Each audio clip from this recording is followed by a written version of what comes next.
temos que considerar, trazer à memória o que somos e enfrentá-lo no poder de Deus em Cristo Jesus. Agora, porém, libertados do pecado, nós fomos libertos do pecado. Ele resolveu o problema da nossa culpa e da nossa escravidão. Nós agora podemos olhar para o pecado e dizer não. Antes nós não podíamos dizer isso. Ele vai dizer transformados em servos. Eu acho lindo esse termo. Transformados está na voz passiva. Ele veio a nós, pecadores miseráveis, e nos transformou em servos e em amigos dele. Somos agora escravos de um outro Senhor, voluntariamente. Tendes o vosso fruto para a santificação. Claro, nós todos estamos sendo santificados. E por fim, nós caminhamos para a vida eterna, para lá que nós estamos indo. Porque o salário do pecado era a morte, vocês sabiam disso. Mas o dom gratuito de Deus é a vida eterna, que está em quem? Em Cristo Jesus, o quê? O nosso Senhor. Tem vida eterna fora de Jesus? Novamente ele vai dizer, está reforçando o que ele diz no capítulo 1. É de fé em fé no Evangelho, pelo Evangelho que nós somos salvos. Evangelho do qual ele não se envergonhava, mas que ele anunciava e tinha muito desejo de ir anunciá-los de forma presencial, mostrando a nossa miséria nos capítulos 2 e 3. A partir do capítulo 4 ele vem mostrando que essa miséria alcançou todos, gentios e judeus, não importa a raça, tribo, povo ou língua, todos são pecadores. Depois ele explica mais de pormenor de onde esse pecado veio, por meio de quem, que foi por meio dos nossos pais, lá no Éden, Adão e sua esposa Eva. E depois ele vai dizer que aonde abunda o pecado por meio de Adão, superabundou a graça, pois a graça de Cristo alcançou milhões e milhões de pessoas. E ele vai dizer, pois bem, agora, libertos do pecado, transformados em servos, sendo santificados, alcançarão sim a vida eterna. Porque o salário do pecado em Adão foi a morte, mas o dom da graça, o dom de graça, a palavra carismata, o carismata da graça é a vida eterna em Cristo Jesus ou por meio de Cristo Jesus. Esse foi o grito da reforma. Hoje, se você olhar nas suas redes sociais, ou já deve ter visto, o assunto vai ser esse. 507 anos de reforma. 507 anos. O tempo passa rápido. O movimento reformado é quase da idade da descoberta da terra dos tupiniquins. Quando a gente estava batendo a boca e fazendo e morando em Toca, a Europa discutia teologia. E tudo aconteceu com um homem que se deparava com a realidade do capítulo 6 de Romanos, a realidade de ser pecador. Homem que havia lido Savonarola, esqueci o nome dele. Savonarola, exatamente, que foi um pré-reformador. Havia lido já cartas de Hus, correspondências de Wycliffe, e já estava impactado com esse movimento, chamado movimento de pré-reforma, e que havia, durante os últimos 100 anos, sido introduzidos na Europa, por meio de anônimos e anônimas.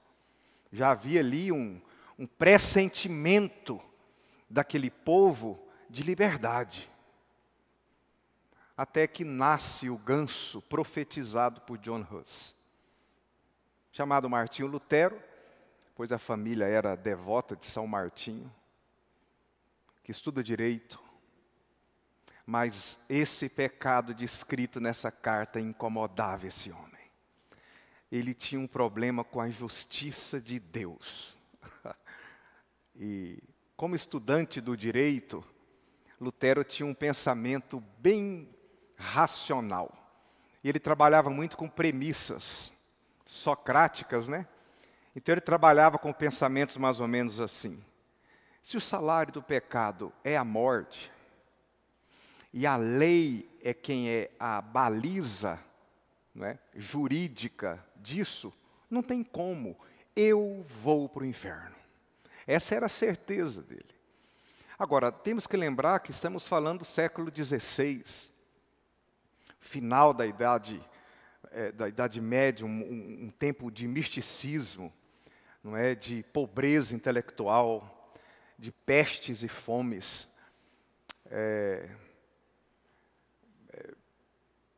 onde a igreja dominante na época fazia esse papel de mediadora. E a figura do inferno como um lugar de tormento, de dor, de fogo, muito explorado nessa época, para poder vender salvação. Porque nada gera mais controle sobre um ser humano do que o medo. Se eu gero em você um medo ou um pânico, e eu proponho a solução para isso, acabou. Você está na minha mão. E era isso que a igreja fazia. Por exemplo, com a doutrina do purgatório, onde dizia que todos os batizados, inclusive o batismo dos mortos, ao morrerem, iam para o purgatório, terminaram ali de purgar a sua santificação, cumprindo Hebreus 12, eles então, depois de um tempo, eles iam para o céu. Os excomungados não iam para o purgatório, iam direto para o inferno. Por isso que a excomunhão era tão temida. De modo que a venda da salvação das indulgências chega nesse contexto. Então, mais ou menos assim, você compra um pedaço da túnica de Paulo, e a sua família vai ter aí 2 anos a menos no purgatório. Então, você pede para rezar uma missa, que era algo caro, 10 anos a menos no purgatório. E aí a igreja foi se tornando cada vez mais rica, à custa da miséria dos camponeses. Não é? E aí o trio estava formado, eram os senhores da terra, o clero, não é? E os imperadores. Esse era o cenário que Lutero estava.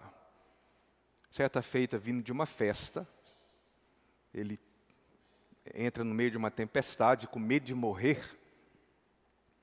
Ele faz um voto a Santa Ana, por isso que a gente não pode fazer voto nem no apuro e nem na alegria demais, porque está errado, não dá certo. E aí, ele não morre. E ele então diz, eu abandono o direito e eu vou para o mosteiro. E ele então vai para o mosteiro da ordem dos agostinianos, e ele ali passa 4 anos de forma muito precoce, ele alcança o seu bacharel, é ordenado padre, mas a justiça de Deus ainda movia seu coração. Ele sabia que tudo aquilo que ele agora aprendera e que ele iria ministrar, não traria salvação para ele. E aí levava o seu mestre à loucura. Então o mestre dele, para tentar apaziguar aquele leão, manda Lutero de volta à universidade para fazer doutorado. Não sabia o que ele estava fazendo. Terminando o seu doutorado, 3 anos depois, ele agora assume a cátedra e a Universidade de Wittenberg. E aí começa a expor Romanos, como doutor da igreja. O doutor da igreja tinha o poder de legislar. Não era só o padre. O padre recebia a homilia e a lia. O doutor fazia, escrevia cartas e homilias teológicas e tal. E Lutero, com esse mesmo leão dentro de si, se depara com Romanos 1. Quer ver o texto que fez com que o vulcão adormecido acordasse? Foi esse texto aqui, ó. Visto que a justiça de Deus, que tanto incomodava Lutero, Romanos 1, 17. Visto que a justiça de Deus se revela em Cristo, de fé em fé, como está escrito, o justo viverá e morrerá pela fé. Pronto. Esse homem entrou em erupção.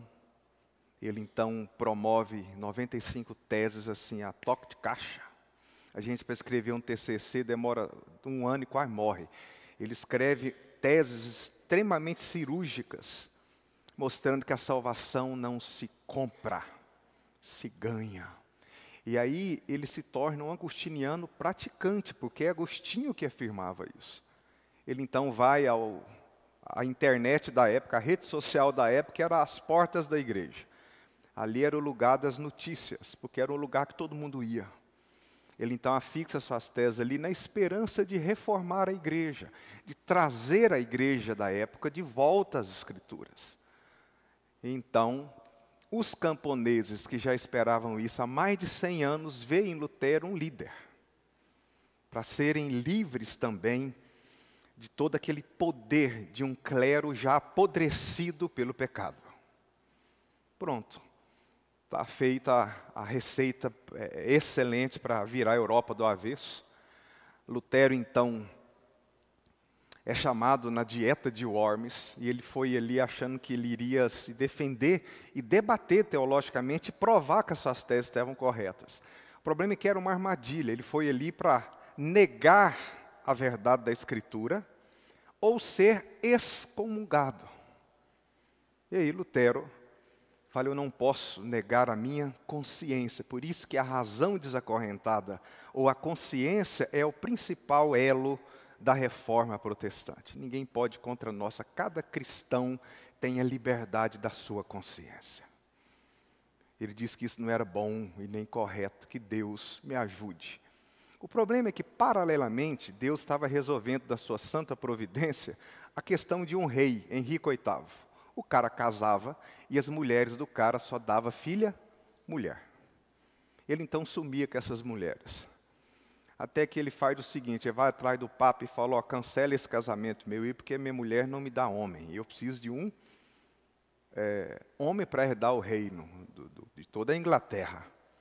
E aí o Papa mais ele briga, e ele então vê o movimento luterano, que não tinha esse nome não, um movimento sem nome, não tinha nome não, um movimento de uma proposta teológica.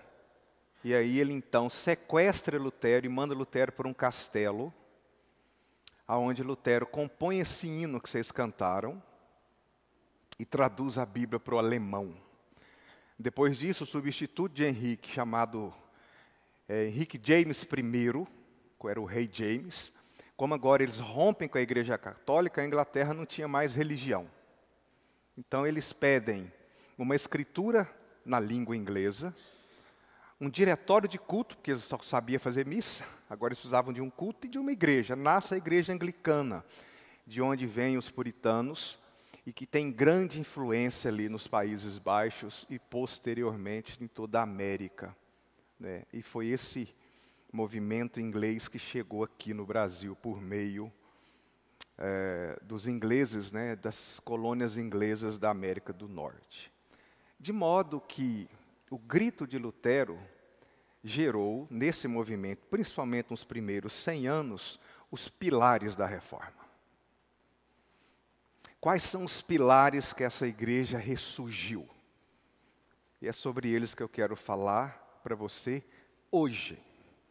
Uma coisa que a gente aprende aqui quando estuda história, é que a história deve ser ensinada a partir do que ela pode gerar para nós hoje, senão ela se torna apenas um conhecimento.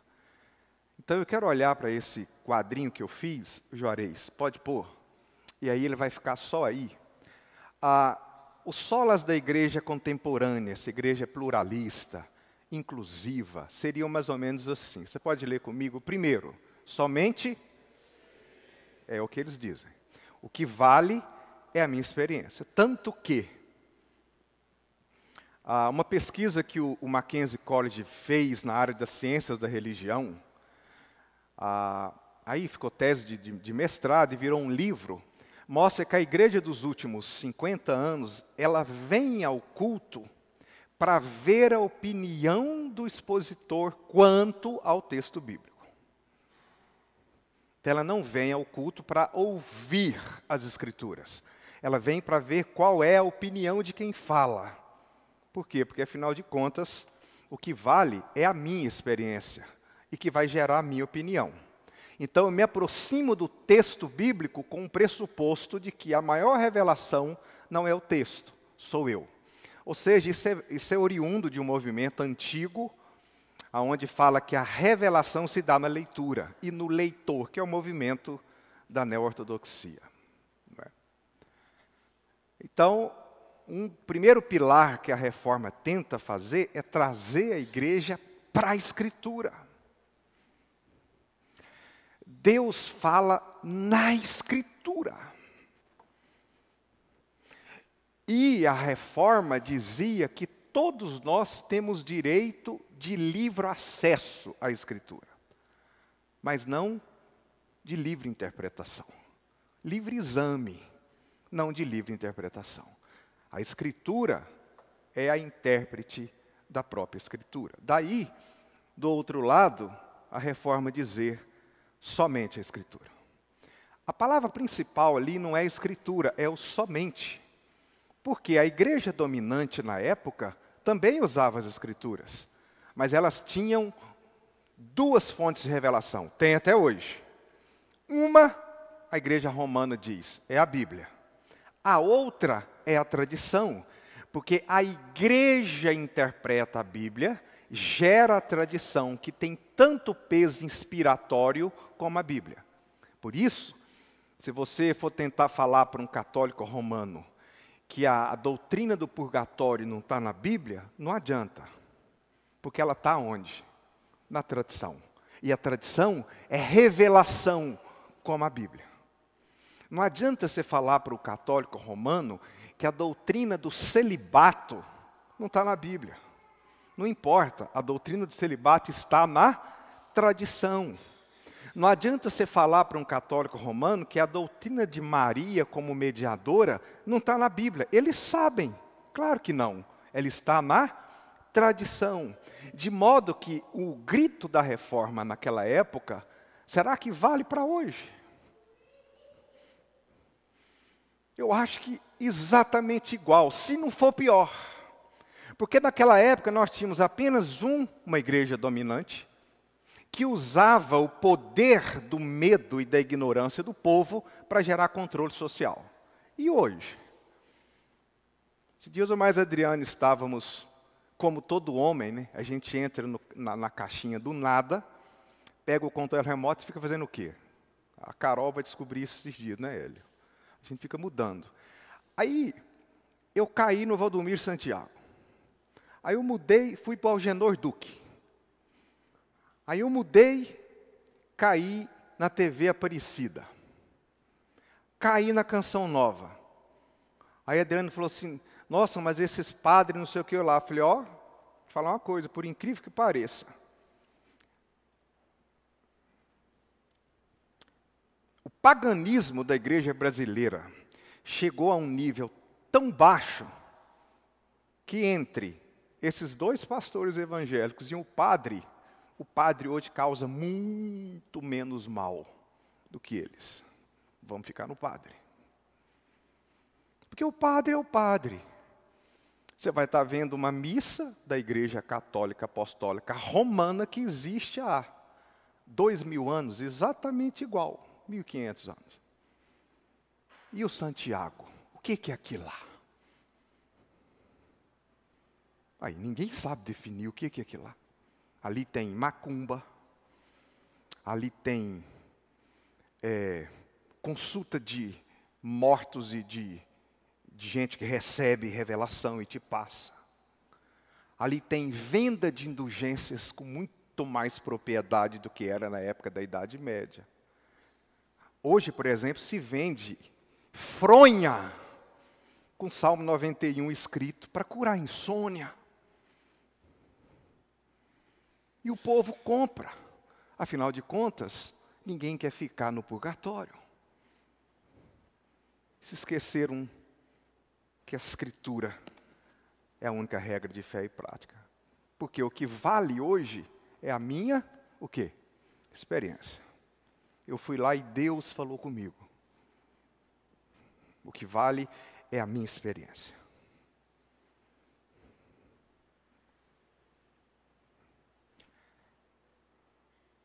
Eu atendi um jovem essa semana, que foi à minha casa dizendo que, desesperado, falando que Deus, ele estava sentindo que Deus o havia abandonado. Depois, por WhatsApp, um outro jovem me disse que achou também que Deus havia entregado a ele ao pecado. Esse é o problema da experiência.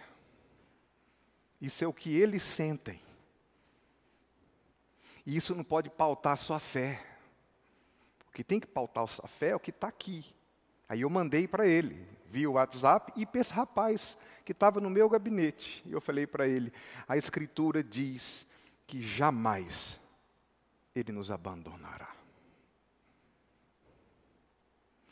O filho pródigo retornou para a casa do pai porque o pai o aguardava e o atraía de volta. Nunca deixou de ser filho.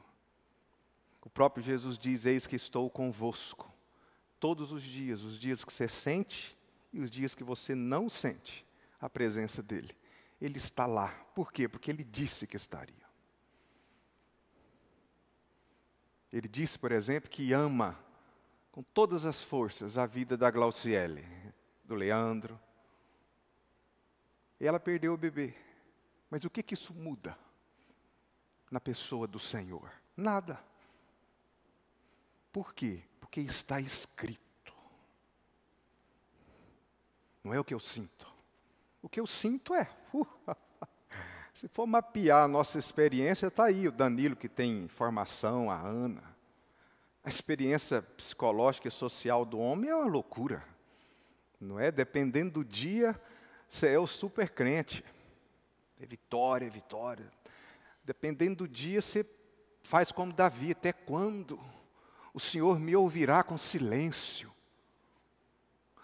Dependendo do dia, você não consegue nem perguntar cadê o Senhor, você não o sente em absolutamente momento nenhum. Pois bem, é aí que o pilar da Escritura tem que valer.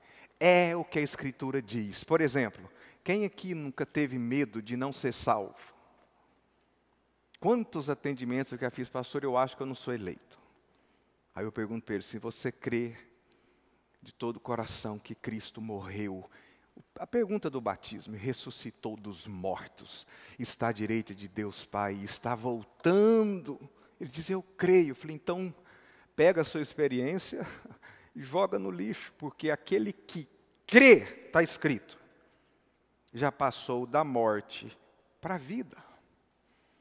Então não é o que eu sinto, é o que está escrito. Romanos 6 é claro em dizer isso. Que por meio de um homem veio o pecado que atolou a nossa vida nessa miséria existencial. Contudo, em Cristo renasce a esperança. Ele vai terminar lá no capítulo 8 dizendo que dessa esperança ninguém pode nos roubar. Nem a nossa própria experiência. Quando João vai falar do nosso coração, lá na primeira carta de João, capítulo 3, ele vai dizer, fique esperto, quando o seu coração te acusar, diga a ele que Deus é maior que o seu coração. É isso aí. Lutero, certa feita, conta que ele estava subindo as escadas desse castelo, com os pergaminhos de baixo, e trabalhando na tradução, sozinho. Teve que deixar a barba crescer, falsificar a identidade, passaporte, para eles não acharem ele. Mudou de nome. E ele estava ali, isolado, disse que uma entidade espiritual veio atrás dele e ficava falando para ele assim, você é pecador, miserável, eu te conheço. Você não tem direito nenhum de estar traduzindo a Bíblia e fazendo esse movimento todo, eu sei quem você é. Diz que ele para, olha para trás e diz, é só o diabo. Claro que ele estava falando a partir do seu sentimento. Isso é meu sentimento. Isso é o que eu estou sentindo. Tem uma carta que ele envia para o melhor amigo dele, que chamava Martin Buster, falando que a tristeza o consumia ali naquele castelo, a ponto de ter dias a fios que ele não conseguia produzir nem trabalhar. Mas que ele sabia que o Senhor jamais o abandonaria. Não pelo que ele sentia, não pela sua experiência, mas pelo que está escrito. E aí eu quero fazer a primeira pergunta: o que dirige a sua vida? É a sua experiência ou é o que está na palavra de Deus? Sabe quando a nossa experiência vai de encontro com a Escritura, qual que prevalece? Seja Deus verdadeiro e eu, Alex, esse miserável pó, calha a boca. Davi de vez em quando pegava uns fight com a alma dele, vocês lembram? Meio doidão, ele falava com ele mesmo. Ó alma, por que se entristece dentro de mim? Fica quieta. Deus, um dia eu ainda vou louvá-lo. Então, hoje em dia ia ir para uma terapia. Então, põe esse primeiro pilar na sua vida, que na hora da onça beber água, você vai estar só. No fim, é você e Deus. E aí o que vai valer é o que está aqui. Não o que está aqui, muito menos o que está aqui. O outro pilar de hoje na igreja contemporânea é somente o ego, ou somente o eu. E a Escritura vem, por meio da reforma, e lembre, não, é somente Cristo. Não há outro mediador. É impossível você ter o seu Deus, como hoje é tão comum. Cada um de nós tem o seu Deus. Quantas vezes já ouviu isso? Até mesmo os agnósticos têm o seu Deus, eles mesmos. Não. A reforma diz, não é a igreja, não é a indulgência, não é a penitência, não são os santos.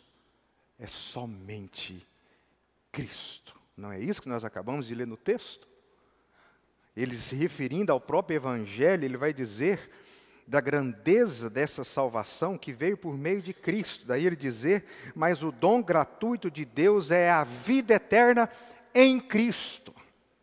Em Cristo, o nosso Senhor. Não há outro pelo qual nós fomos libertados, transformados em servos dele, e por meio do qual o nosso fruto agora é de santificação, para que no fim, por meio dele, nós tivéssemos a vida eterna. Não há possibilidade para o meu eu gerir ou gerar a minha salvação. E às vezes ele quer fazer isso.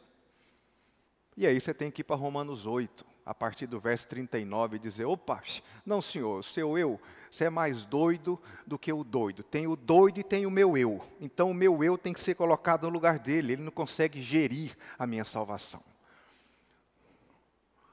É Cristo, o meu Salvador, não sou eu, jamais será eu.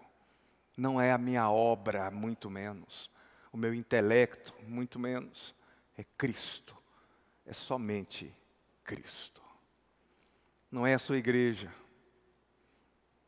Cristo é muito maior do que a igreja presbiteriana. A igreja presbiteriana do Brasil tem 160 anos. Se depender de nós para povoar o céu, lá deve ter 100, quando muito. Que a gente no IBGE tem lá evangélicos, católicos, espíritas, e lá tem outros. Lá nos outros tem nós, os batistas, congregacionais, anglicanos, luteranos, está todo mundo nos outros. E a Escritura é clara em dizer que o Senhor está salvando o seu povo desde o Éden. E Ele vai fazer isso até Ele voltar. Somente Cristo é o seu Salvador. Se tem alguém aqui que não entregou a vida a Cristo, fora de Cristo, o que se tem é o inferno. Dr. Hernani que fala isso, o inferno existe, e ele está no final de uma vida sem Cristo. A igreja hoje diz que é somente a vontade humana, ela é que reina hoje em dia. Então eu escolho a salvação, eu escolho a Deus, é o que a gente escuta. O ser humano tem o livre-arbítrio. Ele escolhe a Deus ou ele escolhe a perdição.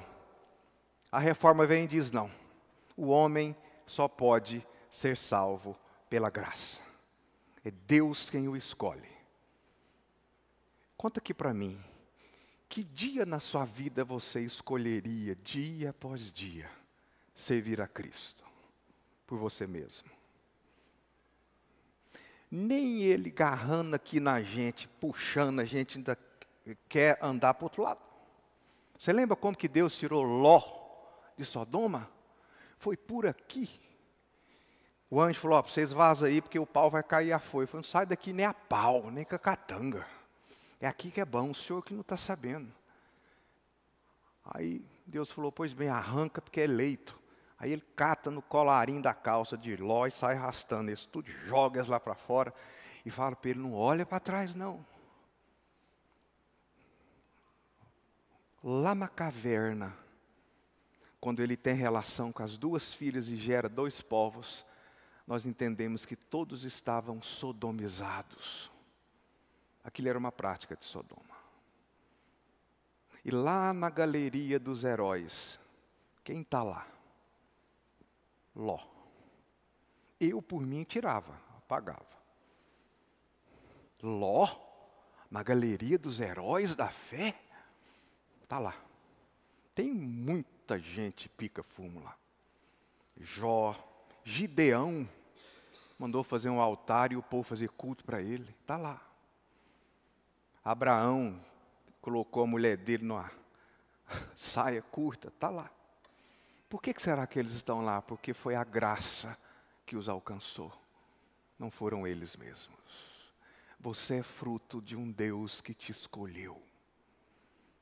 E que te escolhe todo dia. E com o seu cajado e com a sua vara vai te tocando para o céu. Ele dá uma varada que puxa dali. E você não querendo ir, de vez em quando você dá birra. Me solta, me solta. Ele não solta. Porque ninguém pode te roubar da sua mão. É só a graça. Hoje eles dizem que a fé é somente na fé. Não importa qual. Já ouviu essa frase? O importante é ter fé. Conversa de velório. O cara foi um mau marido a vida inteira. Nada de Deus na vida dele. Ficou velho. Nós esquecemos que o mal também envelhece. E o mal velho, já dizia o mestre C.S. Lewis, o problema do diabo não é que ele é mau somente. Ele é velho. Um mal velho, Você pensou Hitler com 650 anos? Toda a maldade dele já peneirada, apurada. Pois bem, a fé na fé mostra justamente a grandeza da maldade humana. O importante é ter fé. Conversa de velório, o cara foi mal a vida inteira. Chega perto do cara, o cara está certo, mas ele era um homem de fé. Em quem? Não importa. Em que? Também não. O que importa é o quê? A fé. A experiência. Do ponto 3 e 2 e 1. A minha fé que é importante. Cada um tem seu Deus. Ele pode estar dentro de você, na natureza, no ar. Deus é tudo. Tudo é Deus. Esse movimento panteísta. O importante é a fé. A reforma vem e fala, não. Se a sua fé é na fé, ela não tem valor nenhum. A sua fé tem que estar em Cristo. Pois a fé, aprendemos, a justiça de Deus se revela mediante o Evangelho. Romanos capítulo 1, verso 17. A justiça de Deus se revela no Evangelho, que é Cristo, em Cristo. Pois de fé em fé, em Cristo, é que nós somos justificados, como está escrito. O justo vive e morre pela fé em Cristo, desde Adão, o primeiro justo, em Cristo, ao último deles. A sua fé tem que ter direção na pessoa certa. A sua fé e a minha, se não for em Cristo, não tem valor nenhum. Diga de passagem, nem a nossa fé nele é nossa. O próprio Cristo é o justo e o justificador. Ele é o autor da sua fé nele, que leva desde a sua fundação da fé até a consumação dessa fé. Ele te faz crer e ele sustenta essa fé verdadeira até a sua morte. E por último, o homem diz, nos dias de hoje, somente a glória do homem. Glória do homem. Hoje o que vale é ser glorificado. Isso, inclusive, dentro das nossas próprias igrejas. O presbítero Elias me manda cada coisa. Esse dia eu vi um apóstolo chegando no culto, igual o show da Lady Gaga, esmarraram ele em suportes. Vocês viram isso aí? Quem viu? Olha lá, ó. Você viu, Nélida? Aí ele vem por cima assim, falso, ó, todo de branco.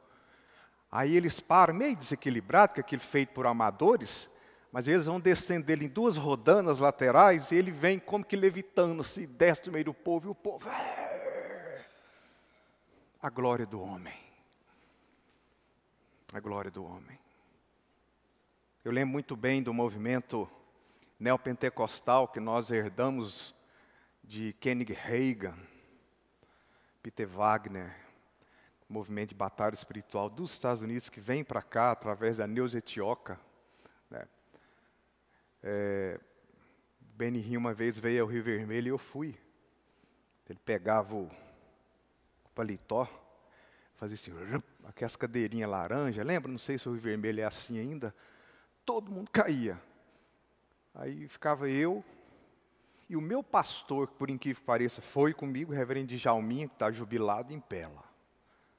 Assim. Agora, o que mais me impressionava era como que eles tratavam o Benny Hinn. Era como uma entidade, um Deus. Tanto que um dos livros mais lidos na história dos Estados Unidos até hoje é um best-seller dele chamado Bom Dia, Espírito Santo. A glória não é do homem. Se todo movimento de fé é por meio de Cristo, a glória é de Cristo. Não vem de nós, é dom de Deus. Toda honra e toda glória seja dada ao nome do Senhor. Essa tem que ser a doxologia da sua vida. Ah, mas eu tenho 80 anos que eu sou dessa igreja. O que vale isso, velho? Está pondo fé na sua fé. Tem que pôr o rosto no pó e lambuzá-la no pó e jogar cinza na cabeça e dizer: louvado seja o Senhor, que há 80 anos tem sustentado a minha miserável fé. Tem que ser assim. Quanto mais velho de fé, mais humilde e pequeno nós temos que ser. João Calvino dizia isso. Antes de João Calvino, o próprio apóstolo Paulo dizia isso. Quando Paulo estava aí com 50 anos, ele falava: eu sou o menor dos apóstolos. Tem os bons e tem eu aqui. Mais velho um pouco, ele diz: eu sou menor e dos santos. Velho, próximo à sua morte, a conclusão dele é que ele era o maior dos pecadores. Porque a glória é só de Cristo. Leia 1 Coríntios que você vai ver dizer isso. Se tivermos de nos gloriar, nos gloriaremos na cruz de Cristo. Porque levamos o nosso corpo, o morrer de Cristo. Deixa eu te perguntar, de quem que é a glória da sua salvação, seu presbiteriano? Você tem orgulho de ser presbiteriano? Acha que lá no céu tem uma sarça dessa para você entrar? Toma cuidado, meu irmão. Porque Jesus nos advertiu quanto ao orgulho dos fariseus. Melhor é bater no peito e dizer: Senhor, continua tendo misericórdia de mim, que sou um pecador. Entendeu o espírito da reforma? O que você acha da igreja brasileira à luz desses 5 solas aí? Patética. Aonde nós chegamos? Que vergonha. Que horror. Meu Deus do céu. Até quando ele vai suportar isso?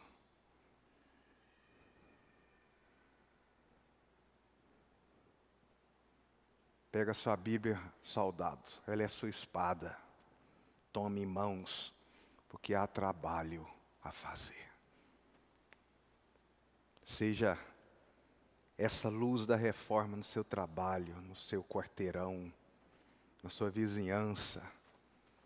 Ajuda a libertar esse povo dessa igreja ali, dessa igreja contemporânea, falando do evangelho, como diz Lewis, puro e simples, que é Jesus. É só disso que nós precisamos. O mais é engano do nosso enganoso coração. Eu espero ter terminado Romanos 6 de forma que você tenha dois sentimentos. O primeiro, a grandeza do seu pecado. E segundo, e deve ser muito mais preponderante, é a grandeza da graça do segundo Adão, que te fez servo, que te transformou em seu amigo e caminha com você e comigo até o fim. Louvado seja o nome dele.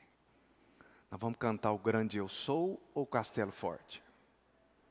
Vamos votar. Quem quer o Grande Eu Sou, levanta a mão. Castelo Forte. Castelo Forte ganhou. Vamos cantar Castelo Forte, depois nós receberemos a bênção, agradecendo a Deus por esses 507 anos da Reforma Protestante. Vem cá essa banda maravilhosa.